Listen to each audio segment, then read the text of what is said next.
this is why vulnerability is so important in relationships, because it creates a deeper connection, even in relationships that you feel like you are super close in. Hi, loves. I'm Dantea Mitchell-Hunter, your new fave self-worth therapist, and this is Detox Therapy. Quick note, even though I'm a fully licensed therapist, this show is not a replacement for therapy. If you find yourself needing a therapist, definitely search for one in your area. Now, if you want to work with me though, and you live in Washington, Georgia, or DC, then please go to my website at soireesintherapy.com and book your free 15-minute consultation.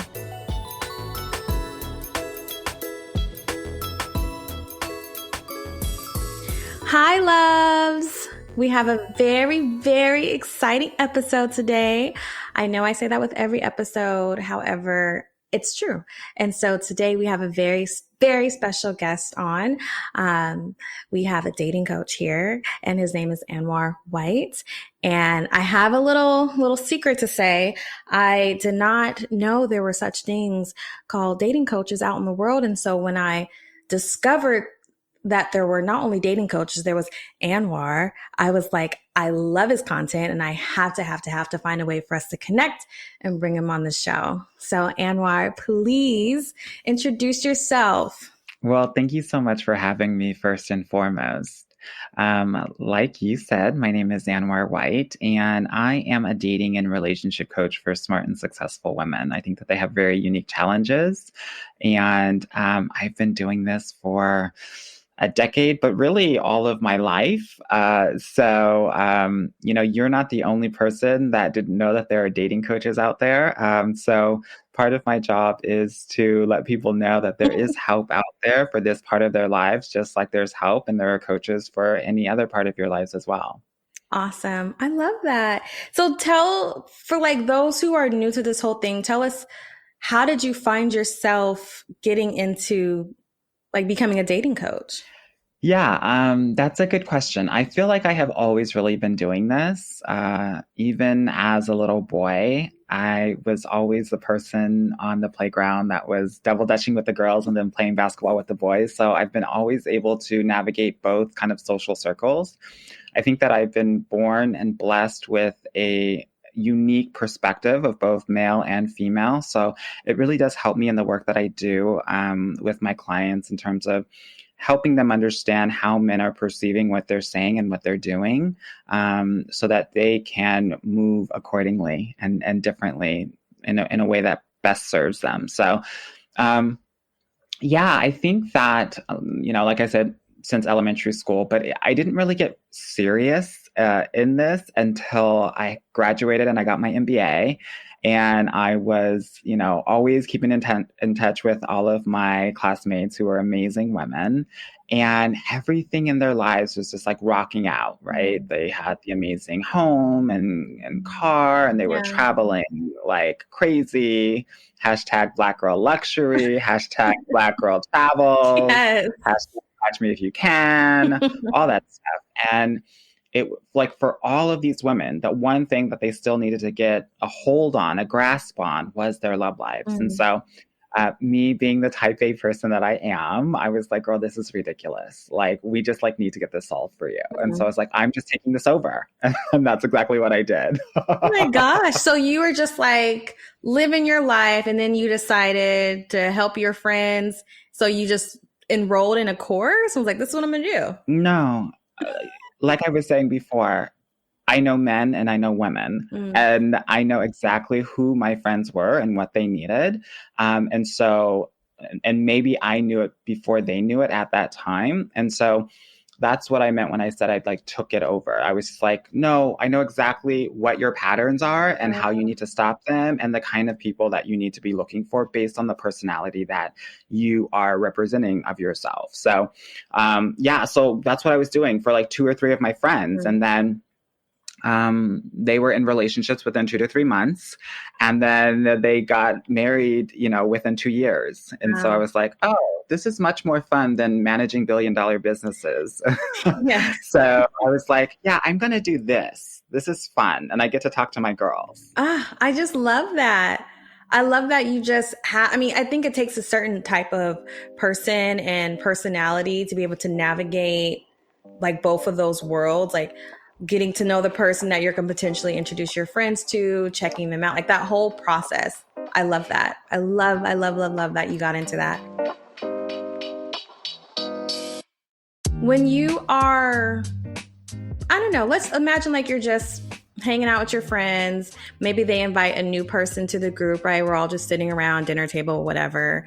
And this person, this female is expressing how she's single, and it maybe says some statement that immediately you're like, let me help you out. Like, what's that one statement where you feel like a woman would say that you feel like she could use my help? Does that make sense? Yeah, that's a good question.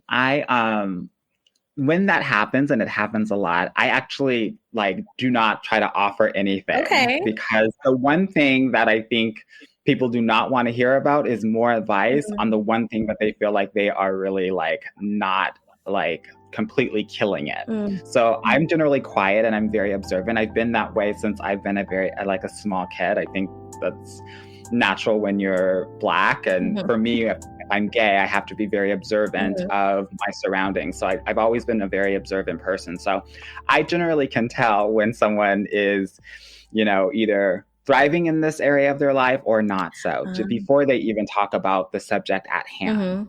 And the things that I hear often that I'm like, I'm sure she's having some difficulty with dating if she's very judgmental and critical, right? If she's like talking about how someone's an idiot or someone's stupid or like someone's a bum, I'm like, oh, that's not going to work. Yeah.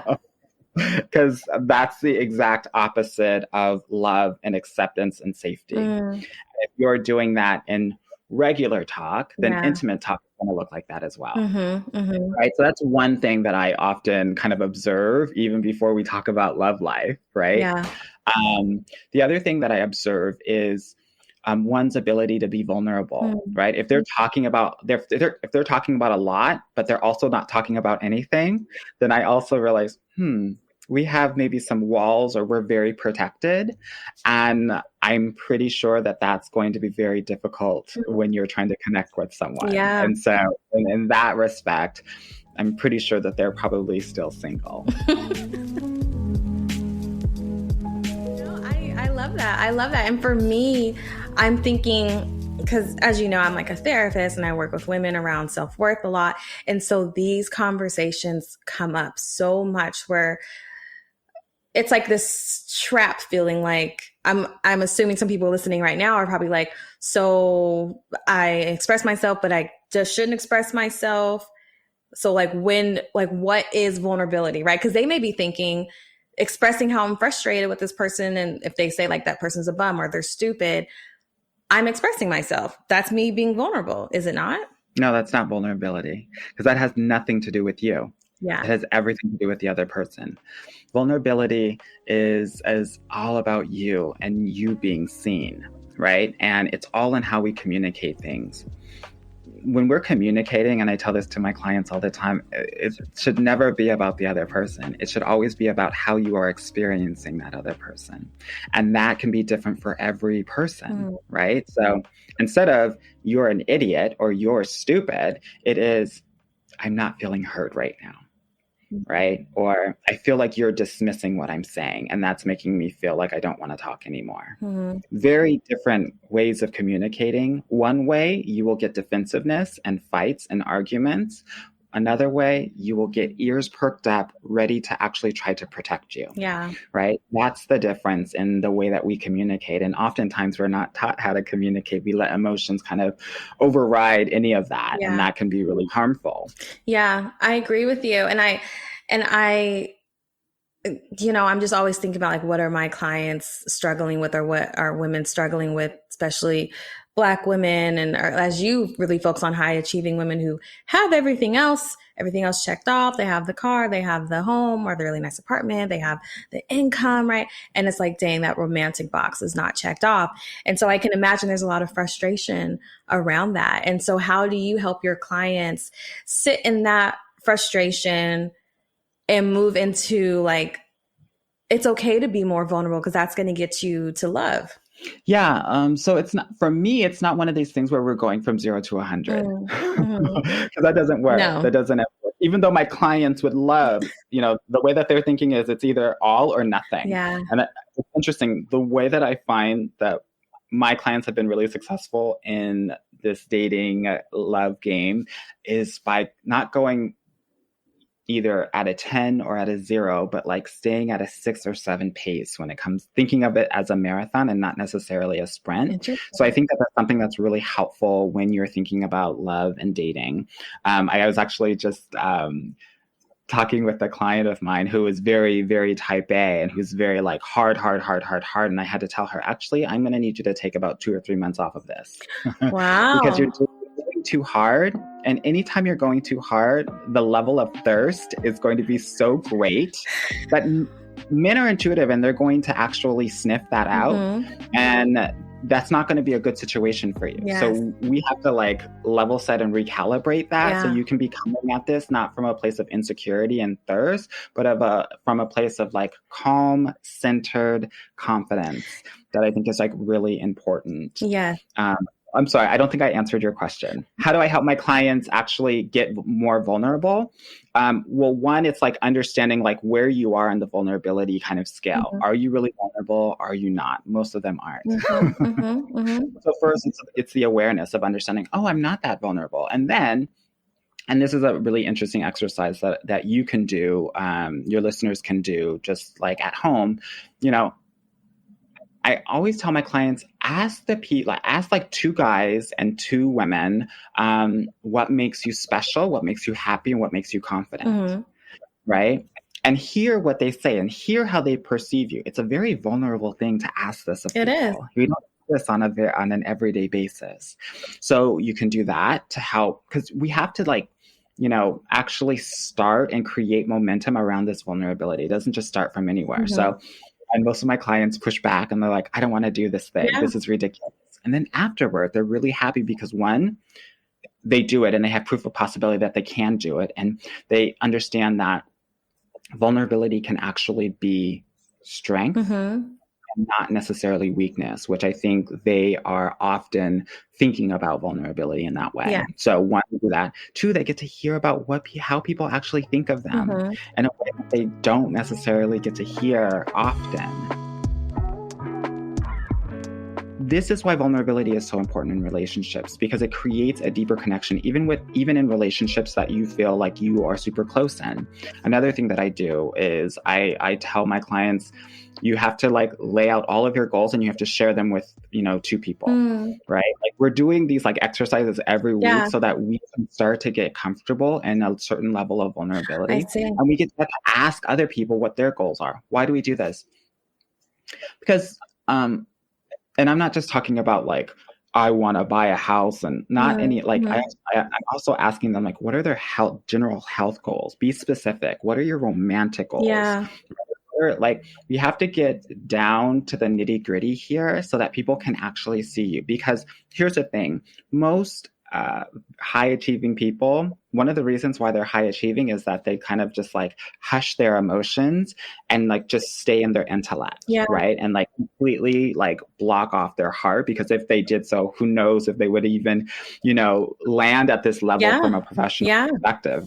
So they kind of had to, and I totally get that. And I'm not shading that at all. What I want to have, what I think is really important for them to do is actually have an understanding of how powerful vulnerability can be in this part of your life. Yeah. It's actually, it's stronger than intellect, right? Which is a thing that most people actually lead with.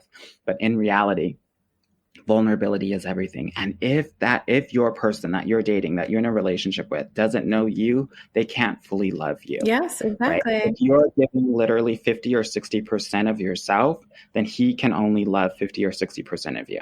And that is a problem, because guess what?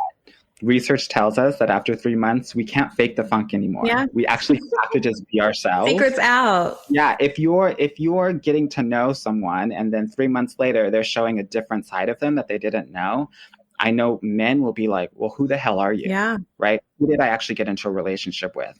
your credibility shot. He doesn't trust you. There's disconnect in the relationship, and guys are probably going to break up pretty soon. Yeah. That's why there are a lot of 2 and 3 month relationships that are happening quite often. Yeah. That's exactly Yeah. what happened. I hope everyone is seeing why I had to bring Anwar on the show, because same, like I talk about vulnerability and the importance of vulnerability all the time. And I love how you mentioned, like, again, vulnerability is not a weakness. It's actually a strength, and it actually can improve and really help you to attach to healthier relationships across the board. And so if we're not being vulnerable, people are not going to know exactly who we are. And yeah, at that 3-month mark, your true self starts to seep out, and they're like, who the hell is this? And you're like, but this is me. And then here comes the breakup. And then here comes, see, I told you, Anwar, it never works out. Yeah, definitely. So part of the work that I do with my clients is realizing that you have to start at 100% at day one. And so I want to move on to the other thing I wanted to bring up on this episode, because when we were chatting, you mentioned how women get stuck in this like entitlement versus compliment. I would say mindset, and feel free to, let me know how you name it. I really enjoyed it because a lot of times when we are dating, I think women, high achieving women, right? We're so focused on like, how do we get the next thing? How do we keep climbing the ladder? Whatever. And so when we reach a place of, I don't know, a goal place, like, oh, I finally got that leadership position, or I finally paid off my debt, whatever. We want to date people who also are on that same ambitious train, right? And so if we meet someone and they, I don't know, pay bills with their credit card or whatever, we might be like, ugh, what?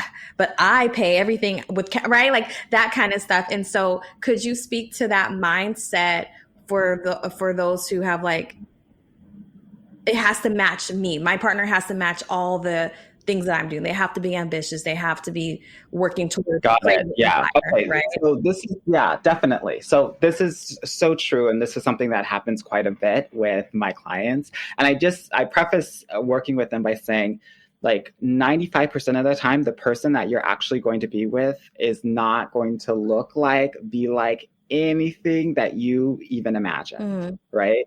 So I want to offer your listeners that, because I think it's really important to level set exactly what this love game is all about, exactly what I call it. So you said entitlements and compliments. I think of it as like you either are looking for your clone or you're looking for a compliment, right? And so many high achieving women are looking for their clone. And that means that they are looking for someone who's 6 feet or taller, right? And that's like, I don't know, like 12% of the population. They're looking for someone who makes 6 figures. That's like 9% of the population. They're looking for someone with a master's degree. That's another 10% of the population, right? And so when you're looking at men between the ages of 30 and 50, that's roughly, let's say 40% or so. If you do the math, since I was a statistics major in undergrad, you realize that you are only looking at 0.07% of men. That's not even 1% of men. So when you tell me that it's really hard to meet a man, girl, I believe you because of the filters that you have, right? And so that's not going to serve you. It's not. Because at the end of the day, it doesn't matter whether he's 5'11" or 6 foot. And why is that? Why does that not matter? It doesn't matter because it doesn't actually give you an understanding of whether there's going to be a successful relationship outcome or not. Yeah. I want my ladies to actually be thinking about dating for the long term, 20, 30, 40 years from now. 30, 40 years from now, you're not going to care how tall he is, but you are going to care if he treats you well. Yes. If he does the things that make you feel great. Yeah. Right. So this is what I'm talking about when I'm saying like a lot of those things don't really matter. A lot of my clients say, oh, I want someone that's ambitious. It's a slippery slope, right? Because at the end of the day, if you're looking for a man that's ambitious, his ambitions are always going to become number one. Yep. Which means that you're number two. Yep. If you're okay being number two, girl, go ahead, live your life. I'm not going to tell my clients to be number two. That's all I'm saying. Yeah, exactly. So I want us to be really clear about what are the actual needs here. What you're telling me are wants, Mm-hmm. right? Which are generally more short term in nature, but your needs are the things that really actually sustain you. Yeah. And a really quick way to think about this is I want you to think about the things that you didn't necessarily get from your parents, Mm-hmm. right?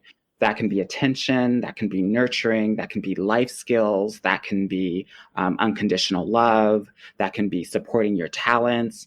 Whatever those things are that you didn't get from your parents, and for high achieving Mm-hmm. women, most of the time that's coming from our moms. Yeah. Yeah. It's mommy issues, Mm-hmm. not daddy issues here for the most part. So I want you to think about those things that you didn't get from her. And that will be a good roadmap for you to think about what are the things that I actually need in this relationship, right? I love Yeah. that. I love that. I think just in my work with my clients, like that is where the rubber meets the road kind of thing. And unlearning, like, I have to be looking for my clone. Like, you're right. If you want someone who's ambitious, you are probably going to be maybe third if you're lucky, you know? And so it's like, is that really what you want? And so for me, I think the question becomes, if you're saying you're looking for someone who's ambitious, like, what are you really saying? Are you saying you looking for someone that is committed, consistent? Yeah, I think ambition actually is about someone who can understand my own ambition Yeah. and understand it like me. Yep. Right. And so that is very different. And also, ambition and intelligence and education and income are not about those things. This is about safety and being provided for. And that might come from a wound that we had growing up as brown boys and girls where money wasn't as good as it is now. Right. And that's something that we're carrying on even in our adulthood. Yeah. It's 2022, and I'm sorry, Black women are freaking killing it out there. Yes. And so I want you to be realizing, and I tell my clients this all the time, this isn't the 1980s. This isn't your mother's and your grandmother's love life. We're in 2022, and you can actually provide for yourself. Yeah. So when that is the case, what do you actually need? Yeah. Right? This is so important, right? He's going to want to provide, and he's going to do what he's going to do, and that's fine. But beyond being provided for because you're doing that yourself, Yeah. what do you actually need? Because those things that you need are the things that are going to help you live an amazing, healthy, beautiful 20, 30, 40-year marriage or however long you want to be married for. Here's the thing. Everyone is look, 90% of women out there are going to get married, right? It's about getting married to the right person. I think that's the value add of the job that I do as a dating and relationship coach. Yeah. I can also say that many people don't need dating and relationship coaches, right? It's a different world out there. There's so much choice and it's harder, right? I say that not to make you try to get a dating coach, but I do think that's fact. Yeah, it's real. I think that the value out of a dating coach is that it helps you accelerate you getting to your love goals because you're clear because you have someone that's pointing out your blind spots, right? I have no doubt that everyone can get there on their own. Yeah. Right. That's not why I'm here. I'm here to help you get there a bit faster through understanding yourself and becoming the woman who is actually ready to get into the best relationship of her life.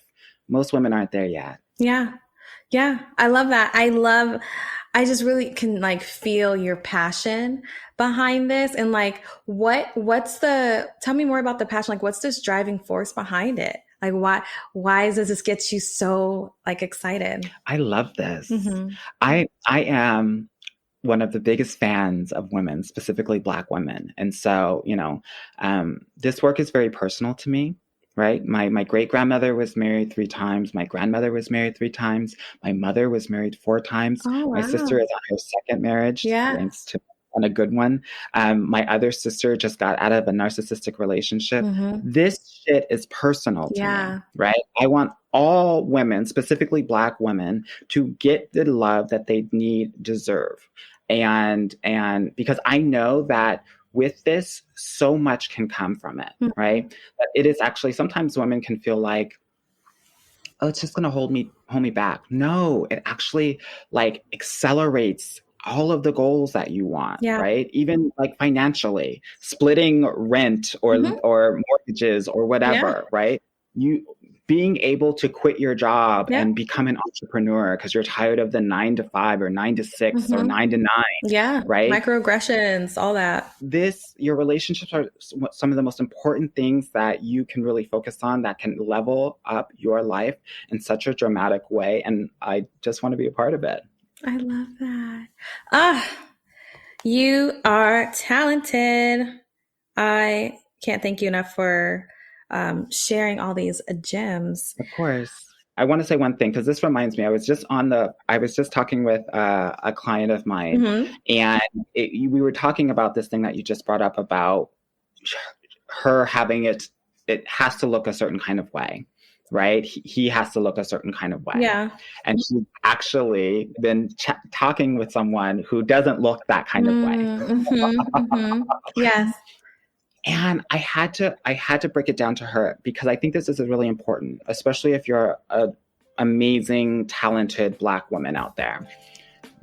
You are literally like using your life to create a certain reputation and brand for yourself, right? And so I think sometimes because you've been doing that for so long, so that you were not that stereotypical Black person that society thinks about, right? That you've been running away from this, that we have to make sure that the person that is with us is super aligned with the brand that we've created for ourselves. There's no way that can happen. Everyone has their own brand. Yeah. So you trying to make somebody your brand actually is impossible and unrealistic. Right. And it also just shows me that you're not accepting of another person. Absolutely. Right. So one thing that I want to offer to them and then what I offer to my client is that, one, not everybody is going to be mad at you for bringing someone home that doesn't look or behave just like you. This is something that I learned as well. That when people see that you're happy, they're going to be really happy for you and they're going to be excited. They're not going to be thinking that this guy is 5'10" and not 6'1", right? They're not going to be thinking about those things at the end of the day. So I really, truly want to get that across. Secondly, I want us to think about when we're not accepting them, it's not, even though they're amazing individuals and my client's literally by the end of this month going to get in a relationship with this guy. I think it's really about how we think other people are going to think about him. Right. And so one of the exercises that I did that I just want to offer your listeners is that I actually want you to narrow it down. Who are the people that you are afraid of, like their opinion? You'll realize that it's actually not hundreds of people, that it's actually like 3 to 5. Right. So we have to name them. You have to name who are the people that you're actually like scared of their opinion or scared that they're going to reject your partner who you like or love so much. Then I want to offer, like, I want us to understand how often would you potentially be seeing that person with your partner, right? Why do I say that? Because if you're seeing this person quarterly, let's say it's one of your best friends that you went to grad school with, if you're seeing this person like 1-2 times a year, do we really care about what is going to be said once every 6 months? Yeah, true. Versus every day of your actual partner. Yeah. I don't think so. We have to kind of break it down so that we can really level set exactly what's happening here. It's not the world's going to reject him. It's literally 3 people that you see once every 3 to 6 months who actually doesn't matter in the everyday. Like so much is about living with this person in the everyday and feeling good, comfortable, safe, secure, understood, heard, seen. Absolutely. Right? And that is going to eclipse all of these other opinions. So I know that was a lot, but I just think it's important for us to like really understand that when you accept a person, everyone will. Yes. And when you accept a person, it also means that you have to accept yourself. And accepting yourself is actually the work that I do with my clients. Yeah, right? Absolutely. I think what I'm hearing you say is naming those 3 people that you're most concerned about would judge, shame, whatever, any type of negative thing about this relationship that you're in. And what I hear is what happens is you take on their beliefs, their perceptions, their rules and regulations and all that. And then when you hold that onto yourself, then you're doing all the judging for them with your partner every day, every hour, through text, whatever that is. And so again, like it's this dissociating where you're not even centered. You're not being vulnerable. You're not showing up authentically. I love that. You have to be thinking about all that. And this is another reason why I'm so happy you're on this show, because we have very similar ideas behind all about like just worth and how to be you. And I love that. I can't say that enough. I feel like I am a broken record and I'm okay with that. So, Anwar, can you please tell us, because I'm sure by now people are like, okay, I've heard enough. How do I connect with you? Like, I need to know, how can they find you? What services are you offering? Let us know. Yeah, no problem. So when you're done listening to this amazing podcast, you can always go to mine as well. It's called Get Your Guy Coaching Podcast. And we talk about all of these different subjects and go into crazy depth and analysis and all of this. So that's one way that you can connect with me. Another way is if you go to my website, www.getyourguycoaching.com. There is opportunity for you to book a free consultation call with me if that's something that's of interest to you. In that call, we'll talk about your personal love life and maybe how the things that we've discussed in this session apply to your own personal journey. I know that a lot of people who have been on that call it's been one with some tears. Yeah. If you're open for that, right? Open to actually go there. But a lot of people have said it's been one of the best calls of their life. And so I'm excited to connect with anyone who's ready. I know that the work is important and the work works.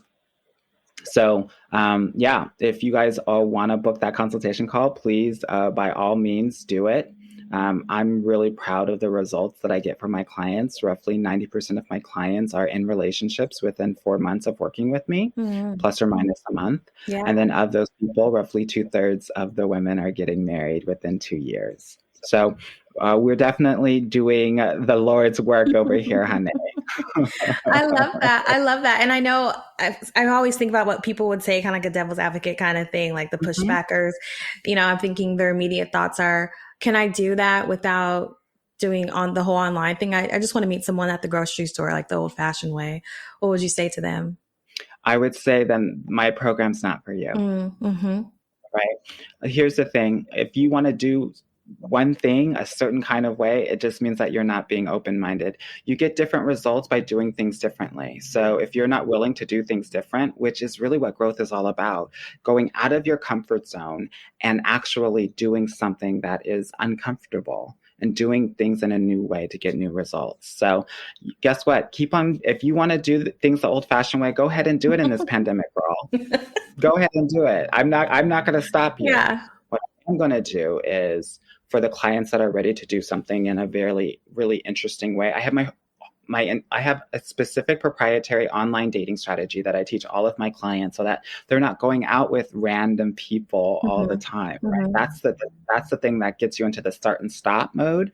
And that's what makes dating so frustrating and exhausting. Yeah. I have a specific way where they're only going out on physical dates with men that are of the highest quality. We actually put these men through a specific funnel that vets them so that you're not going out with people that are not showing up for you. Yeah. So I have my own way of teaching my clients how to meet high quality men. And so if that's something that you're not interested in, I'm not here to force anyone to do anything. Exactly. Well, you heard it here, everyone. If you want to work with Anwar, you're going to have to be open. You're going to have to be ready to be in new experiences. You're going to have to be ready to be stretched. You're going to have to be ready to cry on the phone with a stranger who's truly, really wanting you just to find love. And I really hope that you contact him, because as you do the healing work, when you work on yourself and then you're like, okay, I want to check this next box off and getting to like the love of my life, the relationship, my dreams and everything, this is who you want to connect with. Thank you so much for coming on the show. I will leave all of your info in the show notes, and so people can contact you. And I cannot wait to hear about all of the success that you guys are going to have working with Anwar. All right. Until next time, loves, you got this. Thank you, loves, for listening to this week's episode. If you're enjoying the show, it'd be really great if you could please rate and review. Don't forget to follow us on Instagram at Soirees in Therapy.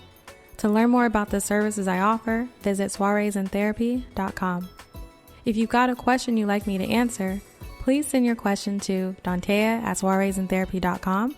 The answer might just become an episode.